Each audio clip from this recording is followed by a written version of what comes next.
Hello everyone, welcome to IBS Shimla. आज मैं आपके लिए लेके आ रही हूँ रूल नंबर 2। इससे पहले मैंने आपके साथ रूल नंबर 1 डिस्कस किया था जो कि क्वेश्चन टैग रूल था, और आज आपके साथ मैं लेके आ रही हूँ सेकंड रूल जो कि रिलेटेड है रिफ्लेक्सिव प्रोनाउन और आपका एम्पैथिक प्रोनाउन के साथ, because they are very important according to your paper point of view. And इसका जो रूल है ये पेपर में किस तरीके से विजिबल रहता है, आपको किस तरीके से एरर जो है इसमें आ सकते हैं। So let's have a look at the first one.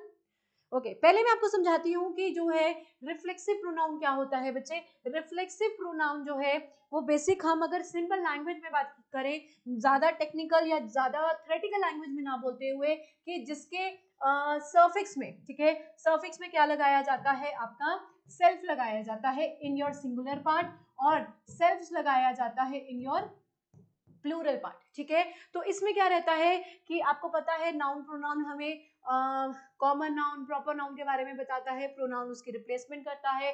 We are having personal pronoun, first person, second person, third person, और साथ में हम जेंडर भी डिस्क्राइब करते हैं। तो इसी तरीके से आई का सिंगुलर जो है वो माई सेल्फ रहेगा, यू का सिंगुलर योर सेल्फ, और यू का जो प्लूरल है वो योर सेल्फ होता है। दे का प्लूरल जो है वो देम सेल्फ ही होता है, ही और शी का हिमसेल्फ हर सेल्फ, इट का जो है वो इट सेल्फ, और वी का जो है वो आर सेल्फ होता है। इसमें इंपॉर्टेंटली एक बात बतानी थी कि रिफ्लेक्सिव प्रोनाउन जो है वो नाउन को रिफ्लेक्ट करवाता है स्टेटमेंट में, first thing. Second thing is, बच्चे जो हैं वो क्या करते हैं, कभी कभी आपको जैसे मैंने यहाँ बताया इट जो है वो सिंगुलर होता है, इट सेल्फ बोला जाता है, तो मैक्सिमम बच्चे इसको इट सेल्फ में भी कन्वर्ट करते हैं। Please have a look, this is grammatically incorrect, ये आप कर नहीं सकते बिकॉज इसका प्लूरल है नहीं इस फॉर्म में। दूसरी बात, वी जो है ऑलरेडी हमें पता है कि वी जो है वो प्लूरल होता है, तो बच्चे उसका रिफ्लेक्सिव भी प्लूरल ही होगा, तो आप लोग कभी भी इसको योर सेल्फ नहीं बोल सकते, ये आपका योर सेल्फ ही बनेगा। ठीक है, तो ये है आपका रिफ्लेक्सिव प्रोनाउन। रिफ्लेक्सिव प्रोनाउन जो है वो अपने आप में इंडिपेंडेंट प्रोनाउन कहलाता है। Please have a look, independent pronoun कहलाता है।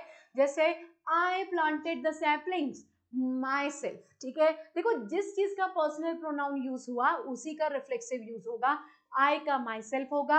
अगर मैं बोलती हूँ द कैट हर्ट इटसेल्फ, तो आपको पता है जो कैट है वो एनिमल है, एनिमल कैटेगरी के लिए इट यूज किया जाता है, तो उसके लिए हम रिफ्लेक्सिव प्रोनाउन को क्या यूज करेंगे, इटसेल्फ। ठीक है, सो ये है आपका reflexive pronoun. Okay, let's have a look to the statement जैसे आपको पेपर में आती है। कैसे आती है पेपर में बच्चे, please have a look. I told him that I availed. ठीक है, तो यहाँ पर जो भी बात हो रही है वो एक तरीके से जो प्रोनाउन जो यूज किया जा रहा है वो नाउन को ही बताने के लिए यूज किया जा रहा है, because you know pronoun is a replacement of noun. और यहाँ पर रिफ्लेक्शन इसी तरीके से शो हो रही है कि यहाँ पर पहले आई यूज किया गया, फर्स्ट पर्सन पर्सनल प्रोनाउन है, फिर आपका हिम यूज किया गया, that is a third person. लेकिन आई का जो ये वाला आई है, बिकॉज आई टोल्ड हिम, मैंने उसको बताया कि आई मीन्स यहाँ पर 2 बार पर्सनल प्रोनाउन यूज किया जा रहा है। सो क्या आएगा, I told him that I availed my self the opportunity. Please have a look, I personal pronoun, फिर आई पर्सनल प्रोनाउन, तो थर्ड टाइम पे जब मैं उसी के बारे में रिफ्लेक्शन बताना चाहती हूँ तो बच्चे हम रिफ्लेक्सिव प्रोनाउन का यूज करेंगे। नेक्स्ट टाइम जो है वो पर्सनल प्रोनाउन का यूज नहीं किया जाएगा। This is a particular rule in your statement, और इस तरीके से आपको पेपर्स में स्टेटमेंट्स आती हैं। ठीक है, let's have a look to the next one.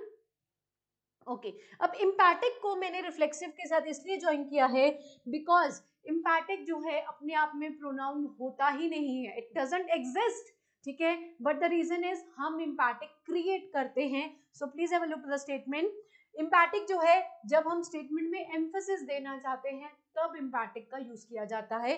For example, personal pronoun plus reflexive pronoun is equal to your emphatic pronoun, ये इसका स्ट्रक्चर है। मींस पर्सनल के साथ ही आपका रिफ्लेक्सिव आएगा तो ये इम्पैटिक बनेगा। अपार्ट फ्रॉम पर्सनल अलग है, रिफ्लेक्सिव अलग है, तब हम इम्पैटिक इसको नहीं बोल सकते हैं। So that is why it is being called as your dependent pronoun, right. Let's have a look to the statement.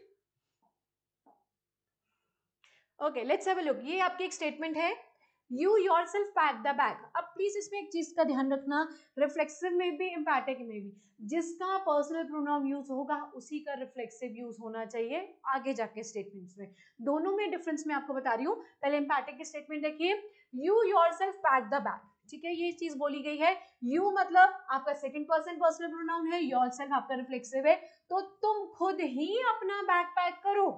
Means मैंने एम्फेसिस देने के लिए 2 बार तुम्हारे लिए ही बोला है कि तुम अपना खुद ही बैग पैक करो, तो यहाँ पर ये स्टेटमेंट क्या बनती है, एम्पैथिक बनती है, ठीक है। अब इसके साथ एक स्टेटमेंट और मैं बताना चाहूंगी, please have a look. Ram himself pack the bag, means क्या ये एम्पैथिक स्टेटमेंट कहलाएगी? Yes, this is your emphatic statement. The reason is Ram जो है वो प्रॉपर नाउन है, ठीक है, और इसी प्रॉपर नाउन के लिए मैंने क्या यूज किया है, हिमसेल्फ यूज किया है। तो यू नो दैट कि नाउन की रिप्लेसमेंट आपका प्रोनाउन देता है, तो अगर राम की जगह में ही यूज कर दूं तो एम्पैथिक बनेगी, ठीक है। तो प्रॉपर नाउन के साथ और उसी के प्रॉपर नाउन का रेफरेंस अगर रिफ्लेक्सिव भी यूज कर दिया जाए तो वो एम्पैथिक स्टेटमेंट कहलाती है। सो इस तरीके के आपको स्टेटमेंट में एरर जो है वो आ सकते हैं, that is why it is very much important. अब आपको कैसे पता लगे कि स्टेटमेंट रिफ्लेक्सिव है कि एम्पैथिक है? Please have a look the difference between the statements. Okay, यहां पर देखिए क्या है, he himself made the cake, ठीक है, he himself। अब he जो है वो आपका पर्सनल प्रोनाउन है, himself जो है वो आपका क्या है, रिफ्लेक्सिव प्रोनाउन है। तो बच्चे दोनों साथ साथ में आए हैं, जब दोनों साथ साथ में आते हैं तो वो स्टेटमेंट क्या बनती है, it is your empathic pronoun statement, ये एम्पैथिक स्टेटमेंट कहलाई, ठीक है। इस वाली में देखिए क्या है, he made the cake for himself, he यहाँ पर, himself आपका यहाँ पर, ठीक है। तो जब ऐसी स्टेटमेंट होगी according to the structural view, please have a look, theoretical grammar आपको अब कॉम्पिटिटिव पेपर्स में रिक्वायर्ड नहीं है, आपको जो है टेक्निकल ग्रामर चाहिए। तो उस रूल के अकॉर्डिंग हम स्ट्रक्चर देखते हैं कि यहाँ पर पर्सनल और रिफ्लेक्सिव दोनों साथ में आया है और यहाँ पर पर्सनल और रिफ्लेक्सिव दोनों अलग है, इन बिटवीन इतनी स्टेटमेंट आ चुकी है, तो ये स्टेटमेंट क्या बनती है, usage of your reflexive pronoun, not emphatic. The first one is emphatic, the other one is your reflexive pronoun, right? Let's have a look.